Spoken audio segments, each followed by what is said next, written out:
Bonjour à tous, bienvenue sur My Travel Project et aujourd'hui j'avais envie de parler de voyage en groupe, donc que ça soit de voyage entre amis ou en couple. Et plus précisément par rapport à ça, je voulais parler du fait de voyager solo versus voyager en groupe. Il y a quelques années, sous une de mes vidéos, j'avais reçu un commentaire d'une personne qui me parlait du budget, donc le budget quand tu voyages seul versus le fait de voyager en couple. Et cette personne comparait un peu les deux types de voyages comme si on avait un qui était mieux que l'autre.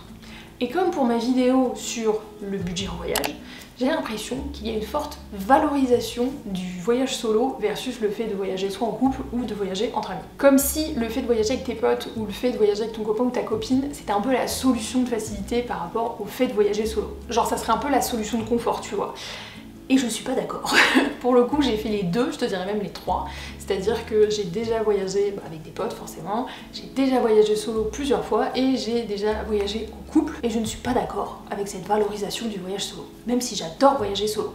Pour avoir testé ces différents modes de voyage, donc voyager solo versus voyager en groupe, je trouve que les deux modes de voyage ont leurs avantages et leurs inconvénients. Et dans cette vidéo, je vais te présenter les points positifs et les points négatifs du fait de voyager solo versus voyager en groupe. Comme ça, si t'hésites encore sur la manière dont t'as envie de faire ton prochain voyage, ça pourra peut-être t'aider. Et je vais commencer par le voyage solo et surtout les points positifs du voyage solo. Le premier point positif, c'est que tu peux complètement choisir ton itinéraire, ton voyage, le programme de ta journée. Tu sais, tu te réveilles le matin et t'as une ardoise vierge devant toi. T'as tout à écrire, littéralement tout le programme de ta journée, mais t'es la seule personne qui a écrit le programme de ta journée. Et ça peut faire peur au début, mais c'est libérateur comme expérience, je trouve. Et puis juste, c'est tout simplement cool de savoir que tu vas pouvoir faire exactement ce que tu veux dans ta journée, que tu prévois tout simplement tout ce que toi t'as envie de faire sans qu'il y ait une autre personne ou plusieurs autres personnes qui rajoutent un peu leurs envies, leurs besoins et leur vision du voyage dans ta vision du voyage. Le deuxième point positif, c'est que t'as pas besoin d'avoir peur du regard des autres. Ce qui est assez drôle, c'est que je trouve qu'on a souvent peur du regard des autres quand on annonce qu'on part en voyage solo ou juste avant de partir en voyage solo. Une fois que t'es dans l'avion, c'est terminé, c'est ciao. Parce qu'en fait, vu que tu voyages seul, bah t'as personne avec toi pour te juger. Et puis les autres autour de toi, tu les connais pas donc tu t'en fous. Bon, je te dis ça, les premiers jours en général, t'as l'impression qu'il y a tout le monde qui te regarde et qu'il y a tout le monde qui te prend pour une folle. C'est pas le cas. Même quand tu vas au resto toute seule, il y a personne qui te regarde. Les gens ils pensent qu'à eux-mêmes, ils pensent pas aux autres, donc ils pensent pas à toi. Et quand tu te rends enfin compte pendant ton voyage solo que chacun est concentré sur sa personne et du coup pas du tout sur toi, et bah t'en as plus rien à foutre. Et le peu de personnes qui genre vont regarder ce que tu fais, encore une fois tu les connais pas, donc tu t'en fous. Un des gros points positifs, ou en tout cas un des avantages du voyage solo, c'est qu'il y a selon moi des voyages et des expériences de voyage qui doivent se vivre solo. Par exemple, mon premier voyage solo à vie, qui était au Vietnam, tu m'as déjà entendu parler de ce voyage, en fait, je sentais que je devais le faire seule, tu vois. J'étais en train de finir mon stage au Cambodge, j'avais encore 2 semaines de libre avant de rentrer en France. Tous mes potes que je m'étais fait pendant mon stage au Cambodge, ils étaient encore en stage, donc du coup ils pouvaient pas partir en voyage, j'avais littéralement personne pour partir avec moi. Et j'aurais pu décider de rester au Cambodge et de visiter d'autres coins du Cambodge avec des potes. Et j'ai décidé de partir toute seule. Mais je sentais que j'avais envie de le faire seule, c'était un peu mon défi. J'avais l'opportunité, il y avait un boulevard d'opportunités devant moi pour faire mon premier voyage solo, donc il fallait que je prenne l'opportunité. Qui plus est, j'ai décidé de le faire au Vietnam, alors que j'aurais pu aller en Thaïlande ou en Laos à côté, que je n'avais jamais visité de ma vie, mais j'avais vraiment cette envie de visiter le Vietnam seule. Et on s'entend, c'était un peu rassurant parce que j'étais déjà allée au Vietnam avant, donc je partais pas non plus dans l'inconnu complet. Mais je suis sûre que là, si tu réfléchis bien, si tu réfléchis à différents voyages que tu voudrais réaliser dans ta vie, il y en a forcément peut-être un ou deux qui pop et où tu te dis ça, je voudrais le faire seul et je voudrais pas le faire en couple ou je voudrais pas le faire avec des amis. Réfléchis bien. Et enfin, le quatrième point positif du voyage solo selon moi, c'est que tu es beaucoup plus approchable quand tu es seul plutôt que quand tu es en groupe. En général, quand tu voyages soit en couple, soit avec des potes, c'est un groupe, donc les personnes extérieures n'osent pas trop rentrer dans un groupe déjà formé, déjà existant. Alors que quand t'es seul, il y a une opportunité, tu vois, tu peux aller parler à la personne. Et pour le coup, je parle en connaissance de cause parce que pendant mon voyage solo, que ce soit au Vietnam ou en Slovénie, vraiment, je me suis rendu compte que dès que tu vois, par exemple, 2 potes qui sont partis ensemble, même si elles sont en auberge de jeunesse, t'as pas trop envie d'aller les déranger, tu vois, genre elles se connaissent déjà ou ils se connaissent déjà, ils sont dans leur délire, enfin ils ont déjà des points communs et tout ça, donc c'est un peu compliqué de rentrer dans un groupe existant.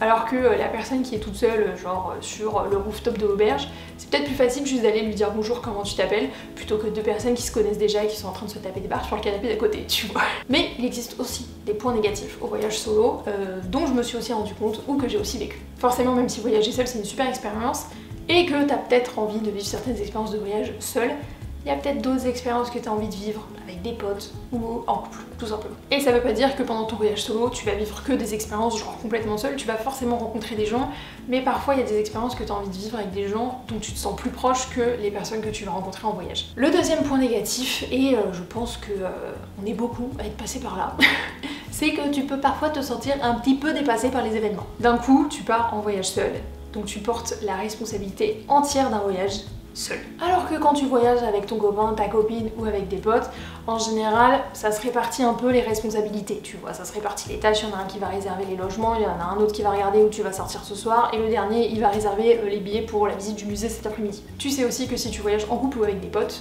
s'il y a une urgence, un imprévu, tu n'es pas seul. Alors que quand tu voyages solo et que tu commences ton premier voyage solo à vie, tu te rends compte directement de tout ça. Tu te rends compte de la responsabilité sur tes épaules et là tu baillises, tu vois. Et c'est un DM que je reçois hyper souvent de oui mais s'il m'arrive un truc pendant mon voyage solo, je fais quoi? Encore une fois, tout dépend de la situation. En fait, je trouve qu'il y a un peu ce syndrome à partir du moment où tu te rends compte que tu portes la responsabilité d'un voyage entier seul, bizarrement tout d'un coup tu sais plus rien faire. C'est-à-dire que tu sais pas comment réagir si genre tu te casses la jambe, tu sais pas comment réagir si tu te fais voler ton portable par exemple, alors que quand t'es en France tu sais très bien comment réagir. Et puis après t'as tous les scénarios catastrophes qui commencent à se construire dans ta tête, donc t'es en train de t'imaginer toutes les situations possibles et inimaginables, des pires trucs qui pourraient t'arriver pendant ton voyage solo. Et honnêtement ça m'est arrivé aussi, et c'est vrai que ça donne un stress supplémentaire souvent avant de partir. Pas nécessairement, en tout cas moi je l'ai pas vécu pendant le voyage solo, mais souvent avant de partir ou pile au moment du départ où t'as le stress qui monte, tu vois. Ça c'est pas ouf, c'est pas génial comme sensation. Le troisième point négatif, c'est que tu vas rencontrer beaucoup de monde, bon ça c'est plutôt positif, mais tu vas pas forcément rencontrer du monde avec qui tu vas t'entendre tous les jours. Je trouve qu'en général, sur les réseaux sociaux, on a tendance à vendre cette idée du voyage solo, comme quoi oui tu voyages solo mais t'es jamais seul, ce qui est vrai. Mais ça veut pas dire que tu vas toujours être avec des personnes avec qui ça va être directement le coup de foudre amical ou avec qui tu vas super bien t'entendre. Je pense notamment à mon voyage en Slovénie où j'ai rencontré Annika, qui était une Allemande, qui était très sympa et pas de soucis. Mais entre nous, ça n'a pas été le coup de foudre amical. On s'entendait bien, c'était cool, on a fait des visites ensemble, on a dîné ensemble, on s'est présenté d'autres personnes qu'on avait rencontrées pendant notre voyage solo, et c'était très sympa. C'était sympa, c'était très cool de la connaître. On n'était pas cul et chemise ensemble non plus. Et il y a d'autres personnes que tu vas rencontrer et tout simplement ça ne va pas coller. Je trouve que c'est un point négatif parce qu'il y a tellement cette attente de quand tu voyages seul, t'es jamais vraiment seul, que finalement on en oublie que les relations humaines, on peut pas plaire à tout le monde et tout le monde peut pas nous plaire. Et une fois que tu te rends compte de ça, parce que pendant ton voyage solo, il y a forcément des gens que tu vas rencontrer avec qui ça va pas complètement matcher, je trouve qu'il y a un peu cette désillusion en mode on m'avait pas vendu ça et j'avais pas signé pour ça, alors qu'en fait c'est juste logique et humain quoi. Et le dernier point négatif du voyage solo, c'est que tu dois quand même être un peu plus sur tes gardes que si tu voyageais en groupe. Forcément quand on voyage avec une ou plusieurs autres personnes, on a tendance à être un peu moins sur ses gardes et je pense que c'est logique parce que on voyage avec d'autres personnes. Mais encore une fois, quand tu voyages seul, tu es la seule personne responsable de toi-même et donc il faut être un peu plus souvent sur tes gardes. C'est pas négatif, c'est plus le sentiment que ça donne qui est négatif. Tu tombes pas nécessairement dans la méfiance et la paranoïa, mais encore une fois, c'est le fait de se rendre compte que tu dois être plus sur tes gardes qui est stressant en fait. Maintenant que je t'ai parlé des points positifs et des points négatifs du voyage solo, eh bien je vais te parler des points positifs et négatifs du voyage en groupe, et comme pour le voyage solo, on va commencer par les points positifs. Le premier, et je pense que c'est logique, c'est que le fait de partir avec des potes ou en groupe, ça permet de créer plein de nouveaux souvenirs ensemble, et de réaliser aussi parfois des voyages que vous aviez prévus ensemble. Toi-même tu le sais, tu parles du voyage sur WhatsApp que t'as prévu depuis des années. Ce voyage n'est jamais sorti du groupe WhatsApp, ok? Il n'a jamais été concrétisé. Ceci est un signe de concrétiser ce voyage pour qu'il sorte du groupe WhatsApp pour cet été, avec tes potes, ou avec ton mec, ou avec ta copine. Un autre avantage, c'est qu'on se répartit les tâches plus facilement. Donc ça, j'en ai parlé dans les inconvénients du voyage solo, mais c'est vrai que quand t'es en groupe, c'est tellement plus facile pour organiser un voyage. Juste en amont, pour la préparation, avant même de partir, tu peux déjà décider des personnes qui vont choisir des hébergements, ou qui vont regarder pour l'itinéraire, ou qui peuvent se renseigner pour les restaurants, ou qui peuvent commencer à booker des excursions, et du coup, toute la responsabilité de la préparation du voyage ne repose pas que sur une seule personne. Un troisième point positif, et c'est non négligeable, c'est qu'en cas de déprime ou de coup de blues ou juste de morale pas ouf pour X ou Y raison, et t'es pas seul. Directement t'as quelqu'un à qui parler, et même quand t'es en voyage solo, t'as forcément quelqu'un que tu peux appeler directement par WhatsApp ou par FaceTime, mais c'est quand même pas la même chose que d'avoir quelqu'un qui est physiquement à côté de toi, à qui tu peux parler, qui peut te consoler, qui peut t'aider, qui peut te conseiller. Et quand tu voyages avec des potes ou en couple, au moins t'as cette personne-là et t'as ce soutien émotionnel-là qui est avec toi. Et pour le dernier point positif, on va pas se mentir, mais le fait de voyager en couple ou de voyager avec des potes, c'est une zone de confort qui est rassurante. Et si t'as pas encore beaucoup voyagé et que tu pars dans un pays qui est super loin par exemple, ou dans un pays où la culture est complètement différente de ta culture d'origine, le fait de partir avec des gens que tu connais déjà, c'est rassurant, tout simplement. Et dans ces cas-là, c'est quand même pas mal d'avoir sa zone de confort dans un pays qui est hors de ta zone de confort. Mais pour autant, il y a quand même des points négatifs au fait de voyager en couple ou avec des potes. Et le premier, je pense que tu peux t'en douter, c'est que tout le monde ne voyage pas de la même manière. Et ça, on l'apprend souvent à ses dépens, genre pendant le voyage, tu vois. Et ça, c'est que ça soit entre potes ou avec ton copain ou ta copine, tout le monde n'a pas la même vision du voyage. Tout le monde n'a pas envie de découvrir les mêmes choses, tout le monde n'a pas envie de visiter les mêmes musées, tout le monde n'a pas envie d'aller aux mêmes endroits, tout le monde n'a pas non plus le même budget ou la même manière de dépenser son budget.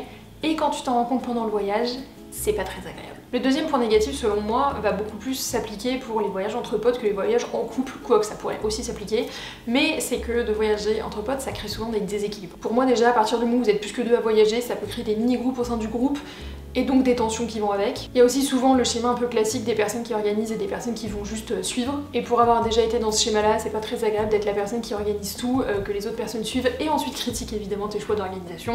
Évidemment dans ces cas-là, tu vis plus du tout le même voyage que les autres et c'est pas très agréable. Bien sûr ce que je dis va pas s'appliquer à tous les voyages entre potes, mais c'est déjà quelque chose que j'ai pu remarquer et je trouve que c'est un point négatif qu'il faut quand même mentionner. Et enfin, quand tu voyages soit en couple soit avec des potes, tu peux aussi subir la pression du groupe ou la pression de l'autre personne. Tu sais, il y a souvent cette pression de faire comme les autres, de devoir faire des compromis, de devoir un peu sacrifier la manière dont nous on voyait son voyage pour faire plaisir aux autres, pour être sûr que la cohésion de groupe reste quoi, qu'il y ait une bonne entente et tout ça. Et dans ces cas-là, finalement tu sacrifies un peu la vision du voyage que toi t'avais au profit un peu de celle des autres et inversement. Il y a aussi forcément certains de tes potes ou peut-être ton copain ou ta copine qui vont devoir faire des compromis pour toi ou sacrifier un peu la vision de leur voyage pour aussi te satisfaire. C'est un peu le jeu de voyager avec d'autres personnes dans tous les cas, c'est que tu peux pas imposer complètement la vision du voyage que toi t'avais. Il faut faire un compromis entre ta vision du voyage et la vision des autres. Pour le coup, le meilleur conseil que je peux donner par rapport à ça, c'est de communiquer en avance sur les points qui sont importants pour toi, les trucs que tu voudrais vraiment faire, si tu as un budget qui est plus serré que les autres ou s'il y a des choses que tu veux absolument pas faire, c'est la meilleure manière de faire en sorte que le voyage se passe bien. Donc voilà pour les différents points positifs et négatifs du voyage solo et du voyage en groupe, donc c'est-à-dire soit en couple, soit avec des potes. Honnêtement, pour moi, il n'y en a pas un qui est mieux que l'autre. Je dirais que la plus grosse différence, c'est quel voyage t'as envie de vivre seul et quel voyage t'as envie de vivre soit en couple soit avec des amis. Il y a aussi des personnes qui n'ont tout simplement pas l'envie de voyager solo, ou il y a des personnes qui auraient l'envie mais qui ne se sentent pas prêtes actuellement, et je pense que c'est complètement ok, mais je trouve qu'il y a une survalorisation du voyage solo comme si c'était l'expérience de voyage ultime, et crois-moi j'adorais voyager seule et peut-être que je le referai à l'avenir, j'en sais rien. Mais pour moi il n'y en a pas un qui est mieux que l'autre, c'est juste que tu vis le voyage complètement différemment si tu visites un pays seul que si tu le visitais en couple ou avec des potes, et dans ces cas-là c'est à toi de voir quel type de voyage t'as envie de vivre, tout simplement. Toi, n'hésite pas à me dire dans les commentaires quel va être ton prochain voyage, si ça va être en couple, si ça va être solo ou si ça va être avec des amis. En tout cas, j'espère que ça t'aura plu et nous on se retrouve bientôt dans une prochaine vidéo. Ciao!